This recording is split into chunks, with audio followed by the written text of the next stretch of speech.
Imhotep. Hey, this is Michael Imhotep, founder of the African History Network, host of the African History Network show.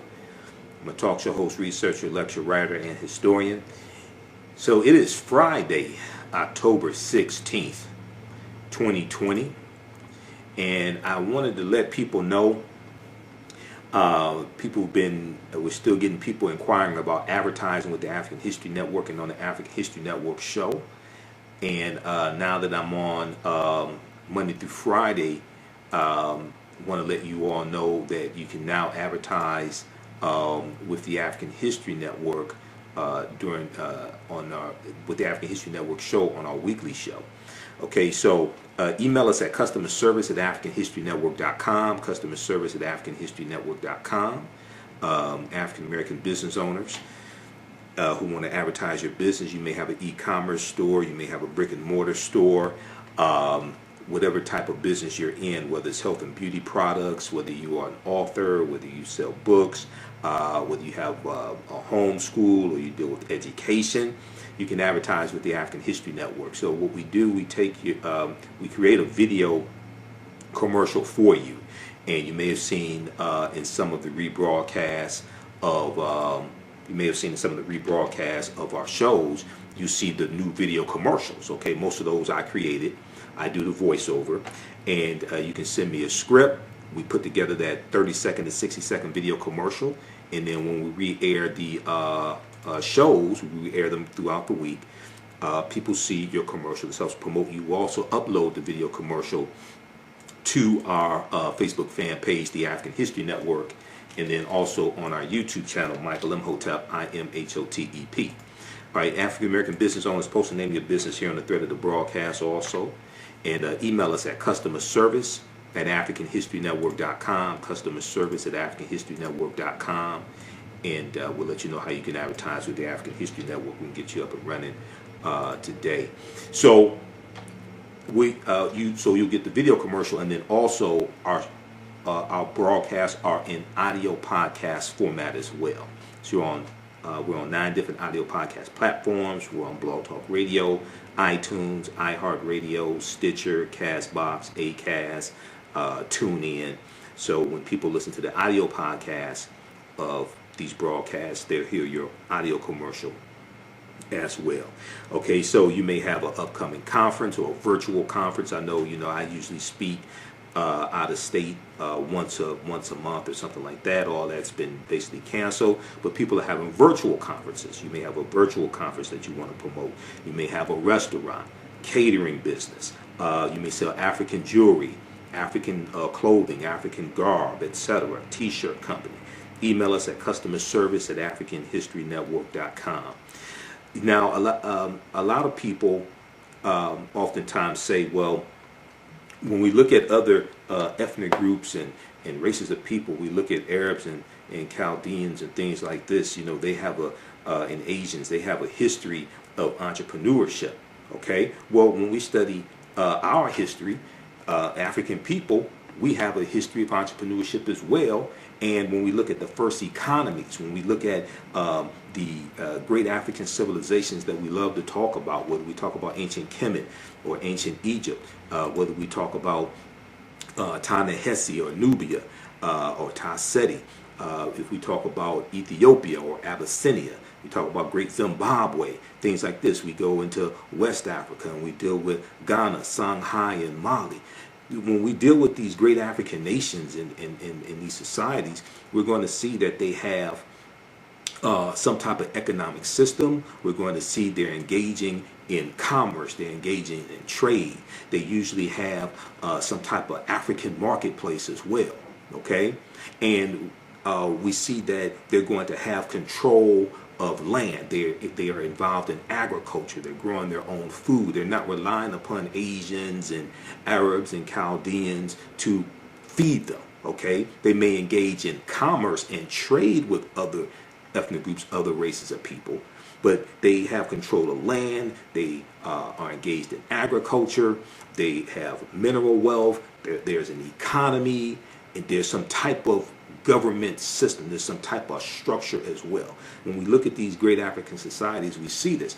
So in all actuality, we know that African people are the first farmers, we're the first entrepreneurs as well. That's in our history. But even in this country, we have a deep, rich history of entrepreneurship. We have the co-ops, the cooperatives. Dr. Jessica Gordon Nimhard is the author of the book Collective Courage. Collective Courage. And Dr. Jessica Gordon Nimhard is the author of the book Collective Courage. And Collective Courage deals with a history of African American cooperative thought and practice. A history of African American cooperative thought and practice. And I interviewed this sister back in about 2014, I think it was. Maybe it's about 2016 I interviewed her. And she was speaking here in Detroit. So I interviewed her to help promote the lecture. And her book deals with the deep, rich history of cooperative economics, the co-ops. And the co-ops, the cooperatives, those are African principles we brought with us from West Africa. And you're dealing with these cooperatives, like whether it's the Colored Merchants Association, whether it's things like the Colored Farmers National Alliance and cooperative unions. These are ways that African Americans engaged in economic empowerment, engaged in business, engaged in economics. And it's a collective. The members were owners of the organization or of the business or something like that, as opposed to maybe just individual owners or maybe just a family owning a business. You had a collective and you could compete better. You could, the owners shared in the profits. It was more beneficial as opposed to the capitalism that we're taught, or it gets dressed up as black capitalism, etc. And what happened was a lot of African Americans went to white business schools, or they went to business schools at HBCUs that taught white business principles, and we then brought those white business principles back to the African American community, okay, and tried to use them. And for the most part, for the community in general, they don't work like the cooperatives did. They may work for your family, they may work for you individually, but the cooperatives were different. So when we look at things like the Colored Merchants Association, right? The Colored Merchants Association was created right around 1928, 1929. It comes out of the National Negro Business League. And this was an association of African American grocery store owners, so that they could work together, pool their resources together, learn marketing tactics, learn better accounting principles, buy in bulk so they get a lower economies of scale and better economies of scale, and they could better compete against the chain stores, the growing number of chain stores, the Kresge's and the Woolworths and A&P, things like this. This is the Colored Merchants Association that comes out of the National Negro Business League, and that National Negro Business League was founded by Booker T. Washington, okay, right around 1900. All right, so we have a deep, rich history of these co-ops. When we look at things like the Colored Farmers National Alliance and Cooperative Union, this was founded in 1886 in Texas. Okay, 1886 in Texas. It only lasts 5 years, but they grow to about 1.2 million members. Okay.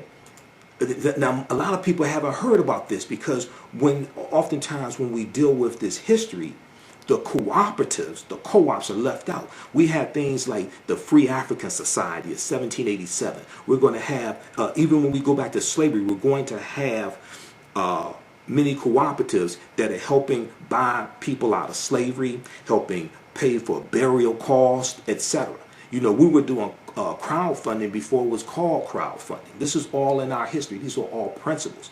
So when you hear me talk about Dr. Leonard Jeffries and Professor James Small, two of my teachers, and when they teach, they talk about the pyramid principle. And we look at the three sides of the pyramid. The foundation is African history and culture. And it's African history and culture that gives us our VIPs, our values, our interests, and our principles. And this gives us a cultural paradigm that we see reality through. And then this helps define reality for us. And then the two sides of the pyramid are economic empowerment and political empowerment.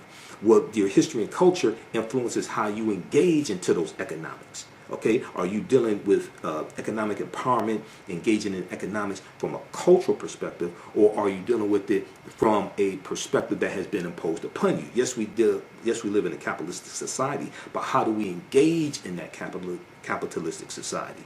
So when we look at the Colored Farmers National Alliance and Cooperative, they were formed in 1886 in Texas, despite the fact that both African American and white farmers faced great difficulties due to the rising price of farming and the decreasing profits that were coming from farming. The protective organization known as the Southern Farmers Alliance did not allow African American farmers to join. So a group of African American farmers decided to organize their own alliance to fill their need. The CFACU, Colored Farmers National Alliance and Cooperative Union, operated under fear and harassment by white farmers, but managed to operate several cooperatives in the late 19th century before having to disband. They were getting threats. They were getting death threats. Okay? So they had to disband. When you research this, you're going to see a lot of these cooperatives, they got attacked. Some people were beaten up, killed. So they're going to have to disband to save their lives. Members of the CFACU shared agricultural techniques and innovations and coordinated cooperative efforts for planting and harvesting. The union promoted alliances between farmers and laborers and was active in local and regional politics in order to maintain rights for African Americans after Reconstruction. So Reconstruction is 1865 to 1877. It's estimated that the CFACU had 1.2 million members and was the largest black organization of its time. Okay, and when we look at different African principles, when we look at cooperatives, for instance, Motown. Berry Gordy started Motown with $800 that he borrowed from his family's co-op in 1959. His family had a cooperative. He borrows money from the cooperative to start Motown Records. When we look at the Susu system, okay? Now, I ain't talking about the Susu that's floating around now in the city. I'm just talking about traditionally. It's not an endorsement of stuff floating around now. But in parts of West Africa and the Caribbean, an ancient version of cooperative economics exists called Susu. As one of the oldest forms of microfinance in Africa, the practice is run by one of Africa's oldest financial groups, Susu collectors. They run their business from kiosks in the marketplace and act as mobile bankers. Clients make low but regular deposits on a daily or weekly basis over the course of a month into a Susu account. At the end of this period, the Susu collector returns the accumulated savings to the client but keeps one day's savings as commission. Susu collectors may also provide advances to their clients or rotate the accumulated deposits of a group between individual members. Today, Susu collectors provide many West Africans who would otherwise be denied credit with access to money. They need to start up small venture projects that in many cases benefit the community as a whole. In the United States, black immigrants from the Caribbean have enjoyed one of the highest economic growth rates using a form of the Susu and leveraging this practice to establish successful credit unions. So when we look at credit unions are one of the most well-known forms of a cooperative, because when you belong to a credit union, you are a member as opposed to a bank. You are a member, okay? So you as opposed to just somebody who has an account with the credit union, as opposed to somebody who has an account with a bank. With a credit union, you are actually a member, okay? So it's different.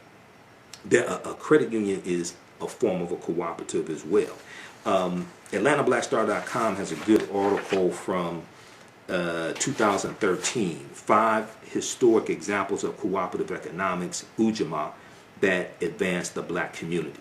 And then also check out this book here, Collective Courage, A History of African American Cooperative Economic Thought and Practice from Dr. Jessica Gordon Nemhard. Okay, so check your local African American business, local African American bookstore for that book.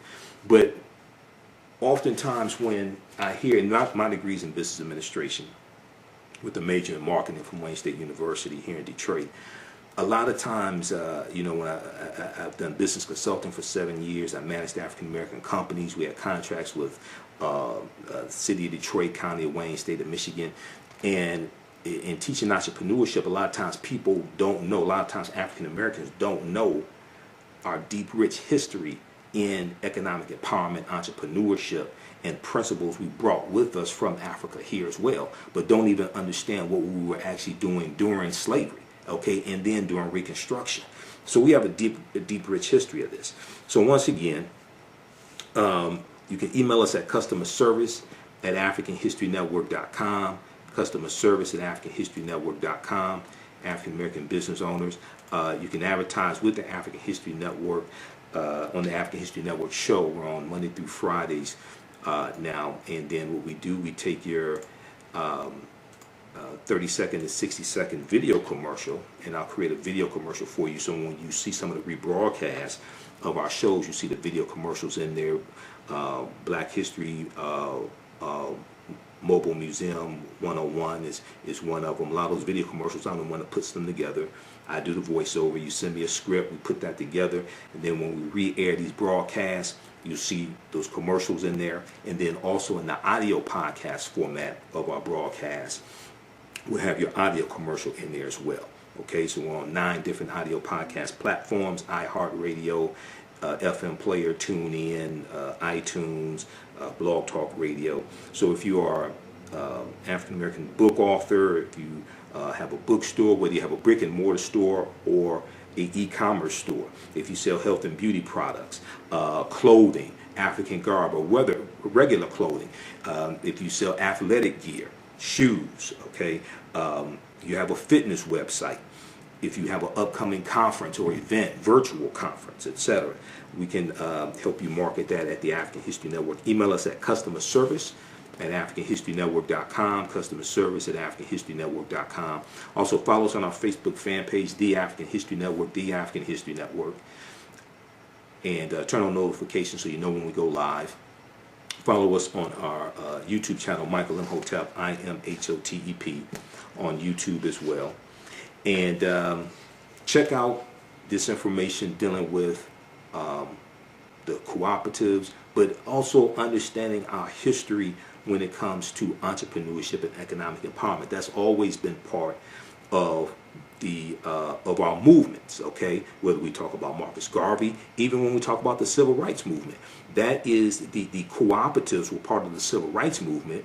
It's just not talked about a lot when they retell the story. They oftentimes they just talk about marching and sitting in and different things like this. But there was an economic component to the civil rights movement as well. And actually, if you look at this article from Vice.com, Vice.com, how black co-ops can fight institutional racism. How black co-ops can fight institutional racism.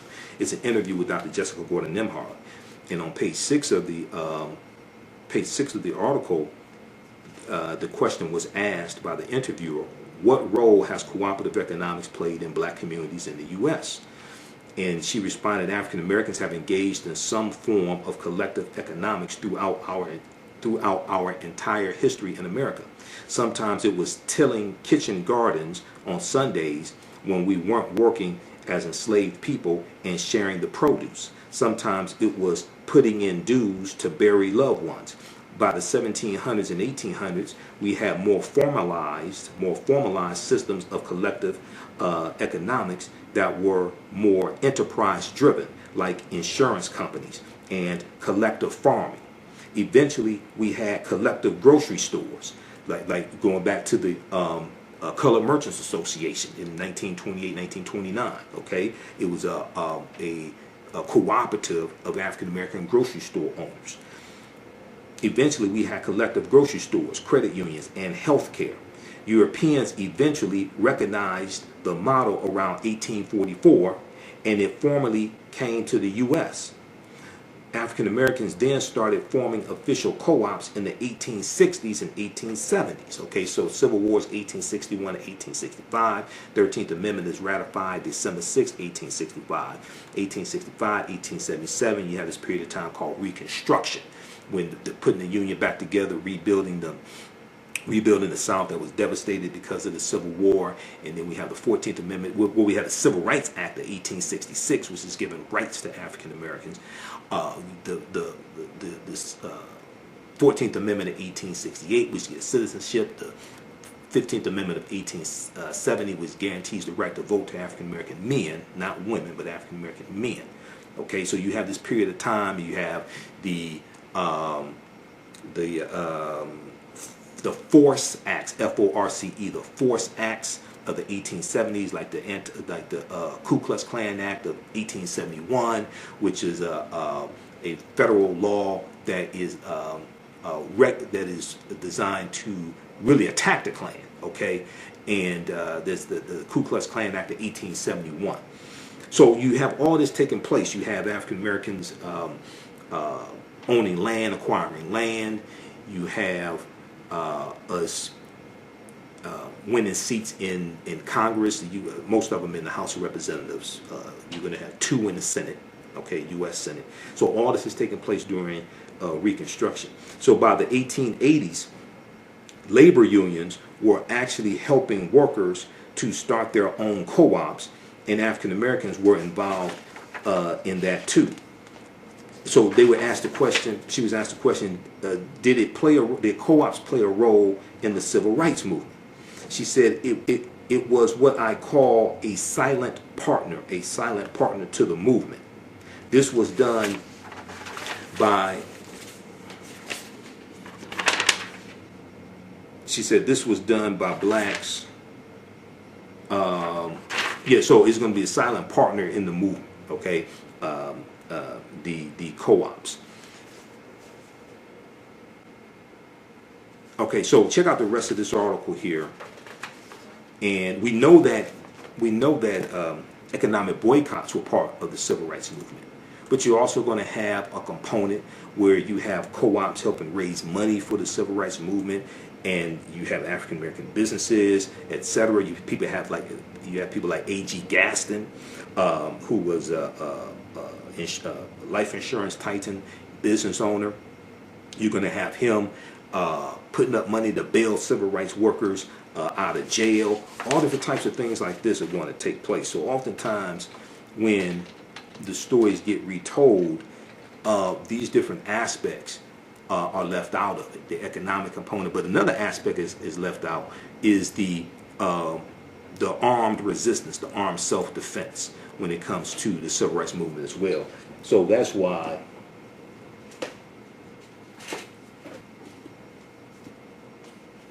this book here is so important, and also the book by the Deacons for Defense. That's why this book right here by Professor Charles E. Cobb Jr. is so important.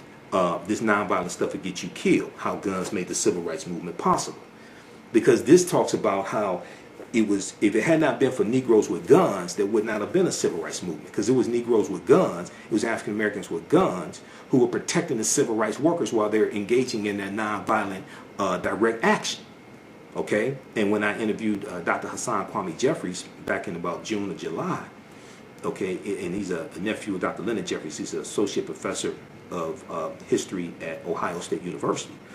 We talked about John Lewis passing and Bill Clinton's comments about Kwame Ture, Stokely Carmichael at John Lewis' funeral. So we got deep into this history, and we did with the Black Power movement coming out of SNCC in 1966, the Student Nonviolent Coordinating Committee, and Kwame Ture winning the chairmanship of SNCC, John Lewis leaving, others leaving who are not with the Black Power movement. But we dealt with how you had you had African Americans with guns protecting the civil rights movement. Even before the Deacons for Defense and Justice is founded in 1964, I mean, we go back and look at Dr. King. Dr. King owned guns until Bayard Rustin convinced him to get rid of his guns. But in 1956, Dr. King tries to get a concealed pistol license in Montgomery, Alabama, because he's getting death threats during the Montgomery bus boycott. Okay, so when Dr. Jessica Gordon Nimhard was asked, did it play a role in the civil rights movement, she said it was what I call a silent partner to the movement. This was done by blacks partly to survive outside of U.S. capitalism, which was so exploitive. It was also a way to create independence and wealth so we could be more politically active. Okay, so we have a deep, rich history of this. So this is what we have to tap into. This is why our history and culture is so important. People's history and culture teaches them how to deal with the problems of the past in the present and the future to meet the needs of the community. Okay, this is why this is so important. Okay, so once again, email us at customerservice@AfricanHistoryNetwork.com. I didn't mean to go on so long, but I'm a teacher as well. For 25 years, the Black History 101 Mobile Museum has carried on the rich legacy of the Black Museum movement in America by showcasing original artifacts of the Black experience at colleges, universities, K-12 schools, corporations, libraries, conferences, and cultural events, making it the most traversed Black History mobile exhibit in American history. Dr. Khalid El Hakim is the founder of the Black History 101 Mobile Museum, and he is a highly sought-after public speaker on topics of Black history, social studies, education, museum studies, hip-hop, and race relations. Dr. Khalid was named among the change makers for NBC Universal's Erase the Hate campaign and listed as one of the 100 men of distinction for Black enterprise. He recently founded the Michigan Hip Hop Archive on the campus of Western Michigan University. The Black History 101 Mobile Museum is currently scheduling in-person and virtual exhibits nationwide. For more information, please contact Dr. Khalid Al Hakim directly at 313-645-4197, 313-645-4197, or visit their website at blackhistorymobilemuseum.com. That's blackhistorymobilemuseum.com. You can also email him at bhistory101@yahoo.com, bhistory101@yahoo.com. Yaya Rule is a line of African print-inspired apparel catered to the Black community. The pieces include t-shirts, sweatshirts, hoodies, jackets, dresses, skirts, activewear, bags, and other accessories and home decor. This brand offers a revived way for men and women to wear their Black pride and honor their African heritage anywhere at any time. This apparel line is for anyone, whether you are working in the corporate world, are an entrepreneur, or an artist. Their selection will allow you to casually let your pride shine or dress it up as wanted. It is for those who have already embraced African fabrics and for those who are just getting introduced to them. Reclaim and experience a part of our culture with rich and colorful African prints. The clothing line and the accessories are available right now starting at $17.99. For more information on the new items and accessories, visit yayarule.com. Email us at customerservice@AfricanHistoryNetwork.com, customerservice@AfricanHistoryNetwork.com. Post the name of your African American owned business here. We've got shops or Be Glam. Okay, shops or BeGlam.com. That's Lanisha. We've got, let's see here, what we have here.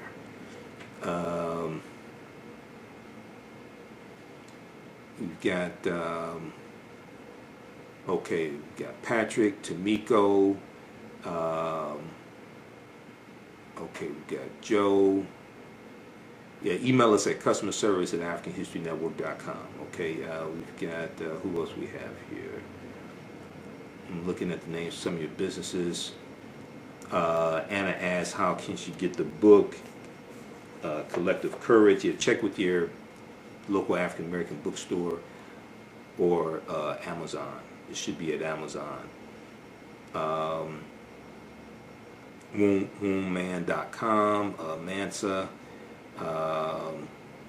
Rubicon Restaurant, Rubicon Smoked Potatoes, Rubicon Restaurant, Tulsa.com. You're in Tulsa, Oklahoma. That's where Black Wall Street was. Tulsa was founded by Creek Indians around 1836. The Creek Indians, the Choctaw, Chickasaw, Creek, Cherokee, and Seminole Indians got pushed off their land in southeastern United States, areas like Georgia and Alabama, because of the Indian Removal Act of 1830, signed into law by President Andrew Jackson, which is the favorite president of this first Russian president of the United States, Donald John Trump. And they go over 1,000 miles on the Trail of Tears, and they take their African slaves with them. The Choctaw, Chickasaw, Creek, Cherokee, and Seminole Indians all owned African slaves. Now, as Professor James Small, one of my teachers, pointed out to me, he said the Red-tailed Creek Indians did not own slaves, but you're going to have some of them that own, these different nations that own African slaves as well. So when they go into Oklahoma, they take their African slaves with them. And Tulsa comes from the Creek Indian word Tallahassee. Tallahassee. This is where the word Tulsa comes from. So you're going to, at the Choctaw, Chickasaw, Creek, Cherokee, and Seminole Indians, derisively, pejoratively called the 5 civilized tribes of Native Americans, because they adopted Christianity, learned to speak English, and owned slaves. They're all going to fight on behalf of the South during the Civil War. They all fight on behalf of the Confederacy during the Civil War because they own slaves. Okay, now you're going to have these Africans who marry into these various Native American nations, get citizenship rights, things like this. This is going to happen. A lot of us have some type of Native American ancestry. I'm one of them. I have Cherokee and Blackfoot on my mother's side of the family because my mother's from Tennessee. So what's going to happen is you're going to have the Black Freedmen Indian Treaties of 1866. And this is, so let me back up for a quick minute, and then we're going to end this. When these Native American nations take up arms against the Union during the Civil War, they violate treaties that they have with the United States. And these treaties stipulate that they can never take up arms against the Union. So before the Civil War, you're going to have these Native American territories where they own this land, where they have this land. That land is going to be taken back after the Civil War ends, and they're going to be put on reservations. But there are also stipulations that they have to free their slaves. Some of them don't free their slaves till like 1866, 1867. Because they did, In Vogue said, give it up, turn it loose. They didn't want to give it up or turn it loose, some of them. Now, this is not, I'm not saying that we should hate Native Americans. That's not what I'm saying. I'm dealing with their history. I don't want people to misunderstand what I'm saying, because many of us have Native American blood. Many of us, there are black Indians that exist today. There are black Indians, and we saw that the Cherokee stripped the black freedmen in 2011 of their citizenship rights in the Cherokee Nation, and those black freedmen are going to sue to get their citizenship rights back in the Cherokee Nation, get their full rights, etc. Okay, so there are about 566 or 567 federally recognized tribal nations in this country. Okay, so I don't want us to I don't want us to look at all of them negatively or attack them, things like this, because see, white supremacy pits groups of oppressed people against each other to fight one another. The U.S. has violated over 371 peace treaties with Native Americans, and oftentimes you're dealing, when you deal with different ethnic groups or what have you, races, what have you, that are fighting one another, usually they're operating based upon misinformation that's been fed to them coming out of white supremacy. All right, so we have to understand that also. But when you read books like The First Americans Were Africans, Documented Evidence, and I just had Dr. David Imhotep on my show Monday, October 12th, for Indigenous Peoples Day, Columbus Day. All right. The first Americans were Africans, documented evidence, which deals with the African presence in the Americas going back at least 56,000 years ago in South America, but in the land we call the United States of America, going back at least 51,700 years ago. Okay, the Khoisan, who come from southern Africa, the ancestors to the Inuit and the Twa, they were here going back at least 51,700 years ago, before Native Americans, the people who we call Native Americans, came into existence. The people who we call Native Americans are the offspring, in general, the offspring of intermixing between Africans who are already here and Asians who come here around 3000 BC, okay, about 5,000 years ago. They intermix, and their offspring are, in general, who we call Native Americans. If you look at old black and white photographs of Native Americans, and this is why I can't do these broadcasts like this and only do 5 minutes, because where's that book? This book right here. So if you look at old black and white photographs of Native Americans, this is Chronology of Native Americans, the ultimate guide to North America's indigenous people, right? When you look at old black and white photographs of Native Americans, these were not a very light-skinned, almost white-looking people, like a lot of Native Americans you see today. No, not an attack on them. I'm just explaining this. These were usually a dark-skinned people, oftentimes with high cheekbones. And what's going to happen, you have those who are the offspring of the intermixing of Africans and Asians, one. Two, when European settlers come here, a lot of the African groups that are already here, a lot of them get reclassified as Native Americans. Okay? So you have to really understand this chronology of history. Dr. Jose Pimenta Bay, who's one of the baddest scholars who deals with the history of the Moors, teaches about the history of the Moors. He used to teach classes at Temple University in Philadelphia. Last I heard, he's at Berea College in Kentucky. Okay, Berea College, incidentally, is where Dr. Carter G. Woodson, co-founder of the Association for the Study of Negro Life and History, September 9th, 1915, and founder of Negro History Week in 1926. Berea College is where Dr. Carter G. Woodson got his undergraduate degree. All right, it's just a little Black history fact, African American history fact. But so we have to understand this chronology of history. Now, in all of this history, this does not mean the transatlantic slave trade did not happen. It does not mean August 20th, 1619 did not happen when those 29 Africans on the White Lion pirate ship are traded for food and water and supplies. That does not mean that did not happen. That does not mean 1526 did not happen when the Spanish had taken Africans into the territory, the area we call South Carolina and Georgia. And they're enslaving them. Those Africans are going to overthrow their oppressors, and they're going to disappear, run away to join Native Americans. That doesn't mean 1526 did not happen. That does not mean 1513 did not happen when a West African born in West Africa around 1480 named Juan Garrido comes into Florida with Juan Ponce de Leon, the Spanish conquistador. He was African. That's probably the first person of African descent that we know of by name. Okay, even Dr. Henry Louis Skip the Truth Gates talks about Juan Garrido. He talks about Juan Garrido in where's Gates' book? You gotta bear with me. Okay, so I got like 5 stacks of articles in file folders to my left, and I got 7 stacks of books to my right. So you just gotta bear with me. But in Gates' book, African Americans, Many Rivers to Cross, he talks about Juan Garrido. Okay, in the I'll show it to you. This book right here. Actually, 2 books. Okay, so the African Americans, Many Rivers to Cross. In 2012, Gates did this, I think, a 6-part series on PBS.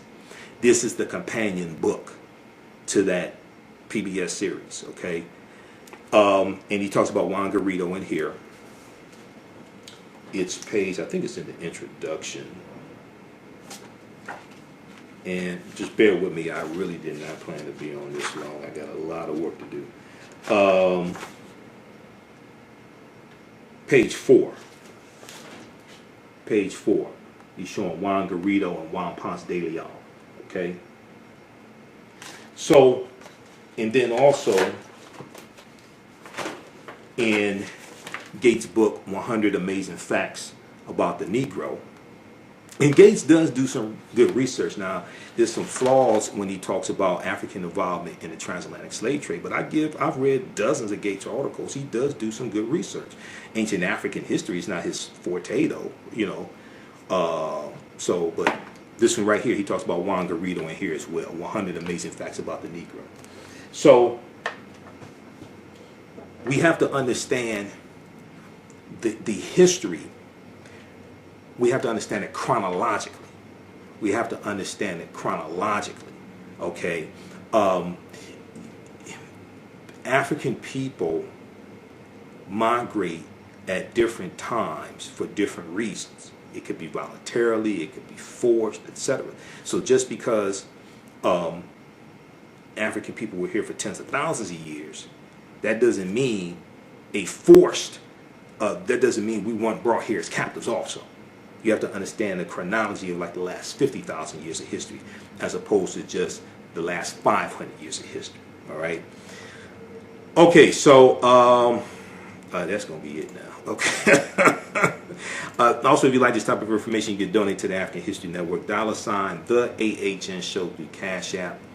$ the AHN Show through Cash App.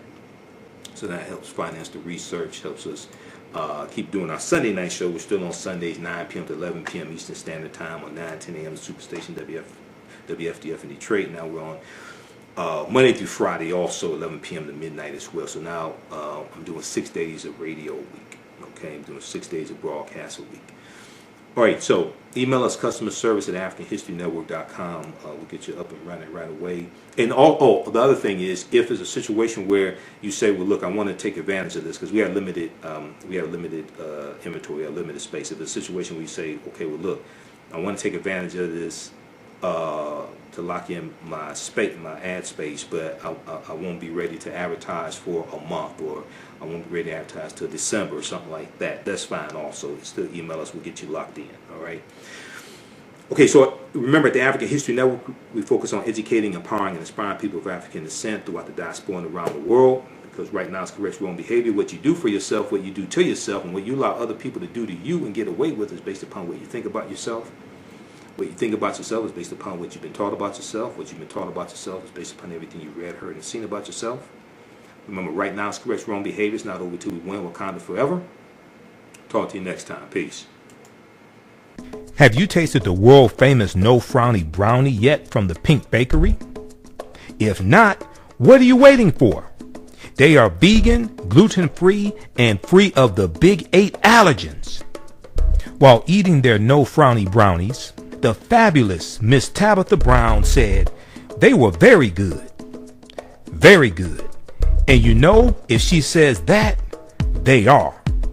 The Pink Bakery is the first black-owned, big 8 allergen-free baking mix company. Go to thepinkbakery.com, that's thepinkbakery.com, to order their No Frowny Brownie mix today. Are you ready for a new black economy? Well, Happy, The Role of Economics in the Development of Civilization, is a brand new documentary that will set you on a new path of knowledge and enlightenment. The Happy film gives viewers a snapshot of our economic history from the dawn of civilization right up until today. The underlying theme of the film is the interrelationship between the 3 essential components of economics, politics, and culture. Happy brings together the brightest and most prolific minds in the fields of psychology, history, business, and politics, such as Dr. Leonard Jeffries, Professor James Small, Dr. Julian Malveaux, Dr. Zahi Hawass, and Jabari Osazi, and more.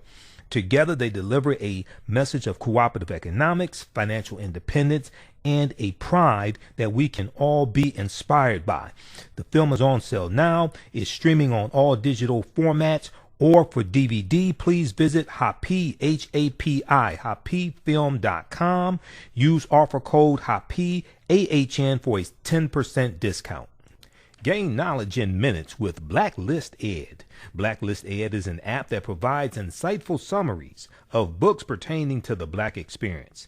As Black people, we know the importance of reading books to discover our incredible contributions to world history, to uplift our self-esteem, and to empower ourselves for our relentless fight for social justice. Unfortunately, with our busy lives, it feels like there is never enough time to read a book. Fortunately, there's a solution. With Blacklist Ed, their app provides key insights from best-selling books about the Black experience, therefore saving you time, increasing your knowledge, and empowering yourself through inspirational and actionable ideas. You can read or listen on the go. Start your free trial today by going to blacklisted.com.